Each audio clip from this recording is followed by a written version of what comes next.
11절에서 바울은 앞에서 언급한 예수 그리스도를 통하여 모든 것이 하나됨을 강조했고, 이 하나됨에 대한 설명을 우리가 읽은 11절에서 풀어주려고 하는데요. 11절에 우리가 읽은 말씀에서 하나가 빠져 있는데, 그 부분이 그의 뜻대로 하나님께서 우리를 상속자 또는 기업을 물을 자로, 기업을 받을 자로 예정하셨다라고 하는 내용이 있습니다. 상속자 또는 기업 물을 자로 설명하고 있는 이 단어가 당시 이방 민족들에게는 신의 뜻을 결정하기 위해서 사용하는 돌 조각 또는 나무 조각을 의미합니다. 사실은 미신이죠. 이게 좀 모양이 특별하거나 좀 이상하게 보이는 돌 조각이나 나무 조각을 발견하면 이것이 그 신의 뜻으로 받아들였어요. 그 신의 뜻으로 받아들여서 그것을 통해서 상대방의 땅을 분배했다고 합니다. 그러니까 어떠한 모양을 택했는지는 알 수 없지만 조금 평범하지 않은 특별한 그런 어떠한 돌 조각이나 또 나무 조각을 통해서 그 사람의 운명을 결정하는 그런 거죠. 그래서 땅을 분배할 때 그런 것들을 통해서 땅을 분배할 때 사용했던 단어가 상속이라고 하는 단어였다고 합니다. 하지만 성경에서는 이 땅의 분배에 대해서 좀 특별하게 설명을 하는데, 시편 79편이나 예레미야 2장, 에스겔 38장, 요엘서 1장을 보면 이스라엘 백성들이 받은 가나안 땅 또는 젖과 꿀이 흐르는 땅을 하나님의 땅이라고 설명을 해요. 물론 그 땅만이 하나님의 땅은 아니죠. 모든 땅이 다 하나님의 것이니까 하나님의 땅인데, 특별히 이스라엘 백성들이 받은, 하나님으로부터 허락받은 그 땅을 하나님의 땅으로, 그래서 하나님의 땅인데 하나님의 땅을 그들에게 기업으로 상속해 주셨다라고 성경은 가르쳐 줍니다. 바울에게 구원이라고 하는 것은 하나님의 자녀들을 위하여 하나님께서 미리 자신의 뜻에 따라 예정하신 선물입니다. 그래서 이것을 자랑할 수 없는데, 특별히 이 선물이라고 하는 것도 거저받는 거예요. 우리가 선물로 줄 때는 그만한 대가가 있어서 주는 게 아니라 없어도 주는 특별한 은혜라고 할 수 있겠지요. 그런데 이 선물이 예수 그리스도를 통해서 이루어졌어요. 이것이 하나님의 계획이고 하나님의 뜻이고 하나님의 작정하신 건데, 문제는 이 하나님의 계획, 하나님의 작정하심 또는 예정하심이 비밀이었는데, 이 비밀을 드러내 보이셨고, 이 비밀을 깨닫는 것이 하나님의 지혜요, 하나님의 은혜라고 바울은 강조합니다. 그래서 아무리 오랜 시간 동안 하나님을 믿고 섬겼던 유대인들이라고 할지라도 예수 그리스도를 믿는 일은, 예수님을 메시아로, 예수님을 인자로 믿는 일은 쉽지 않다는 거죠. 자신도 그래왔고, 사도 바울 과거에도 그래왔을 뿐만 아니라 오히려 자기는 반대의 일을 했죠. 죄인 중에 괴수라고 하는 고백을 할 정도로 예수라고 하는 이름을 가진, 십자가에 달려 죽은 바로 그를 믿는 자들을 없애는 것이 하나님의 뜻이라고 생각했으니까 깨닫는 것이 은혜라고 하는 것을 분명하게 강조합니다. 특별히 로마서 8장 17절에 의하면 바울은 성도들을 하나님의 상속자들이라고 칭합니다. 당시 로마라고 하는 사회가 인본주의의 시작이라고 강조를 하는데요. 그 로마에서 이 전쟁이라는 걸 많이 치르다 보니까 이 남자들 특히 조금 어떤 능력이 있거나 그런 사람들이 많이 죽었어요. 그래서 결국은 로마가 용병이라고 하는, 돈을 주고 군인을 사는 거죠. 용병이라고 하는 제도를 도입하게 된 것도 많은 사람들이 전쟁에 나가서 죽었어요. 그래서 심지어는 자식들도 전쟁에 나가 죽는 그런 일들이 많다 보니까 후손이 없었어요. 그래서 이 후손을 입양하는 일들이 좀 많았는데, 그래서 자기 눈에 띄는, 비록 그가 신분이 노예라고 할지라도 그 노예를 자기의 후손으로, 자녀로 삼는 일들이 다른 지역에 비해서 월등히 높았어요.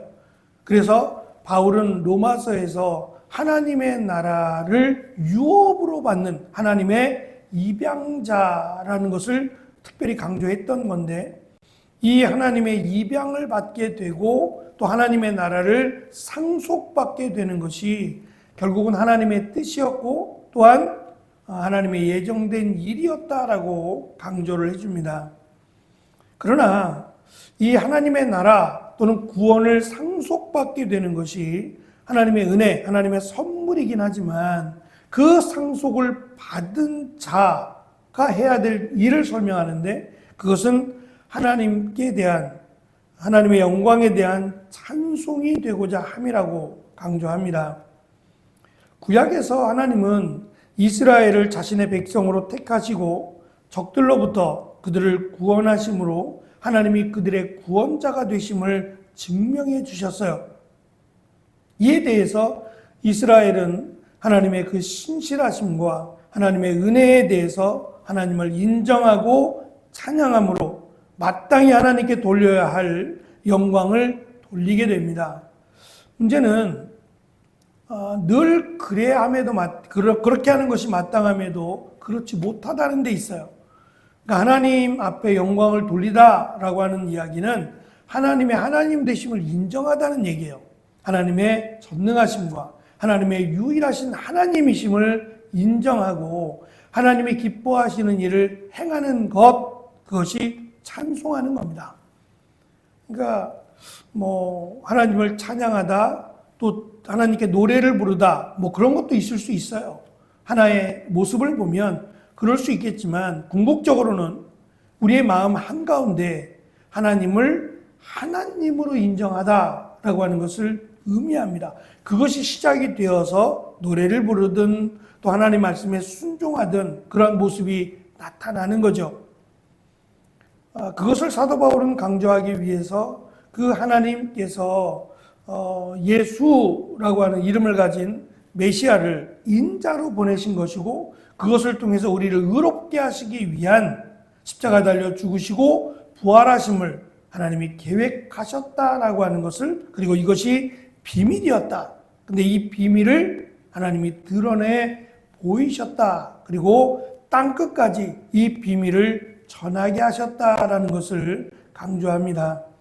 하나님은 예수 그리스도를 통하여 만물이 하나 되게 하셨고, 그 과정에서 성도들에게 상속자가 되게 하셨고, 구원의 상속을 함께 허락하셨다는 거예요.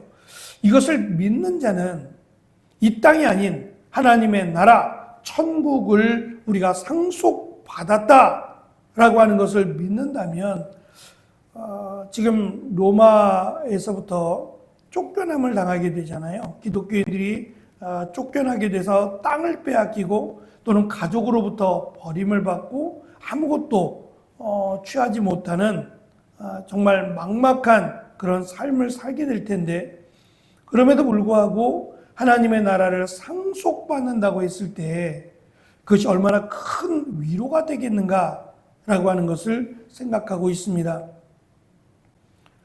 그래서 예수님 때문에 당하는 고난, 환난, 핍박 또는 이 수치스러움이라고 할 수 있는 이러한 것들이 우리가 장차 받게 될 하나님의 나라를 기억하면 충분히 이겨낼 수 있다는 것을 바울은 강조하고 있습니다. 그래서 하나님의 이름에 합당한 그런 영광과 찬송을 올려드리는 것이 마땅하다는 거예요. 반드시 이루어질 거니까, 반드시 우리에게 하나님의 나라를 허락하실 거니까 그것을 기대하고, 비록 이 땅 가운데 어렵게 힘들게 살아가겠지만 그래도 하나님이 그들을 버려두지 아니하실 것이고 특별히 하나님의 나라를 상속해 주실 것이기 때문에 그것을 바라보고 힘있게 믿음으로 살아가라라고 하는 것을 사도 바울은 강조하고 있습니다.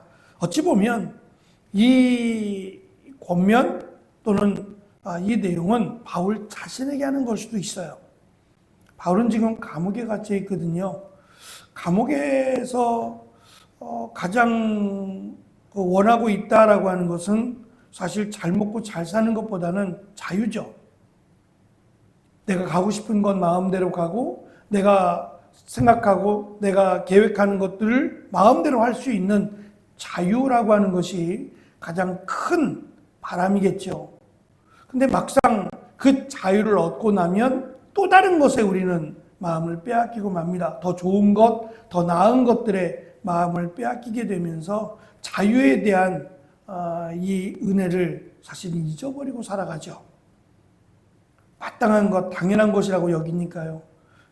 그래서 사도 바울은 어찌되었든 우리에게 있어서 가장 큰 은혜라면 내가 바라고 소망하는 것을 주시는 것이 아니라 구원의 은혜, 또 하나님의 나라를 상속받게 되는 하나님의 자녀됨이 가장 큰 은혜임을 잊지 말고, 그렇다면 거기에 합당한 찬송을 하나님께 드려야 한다.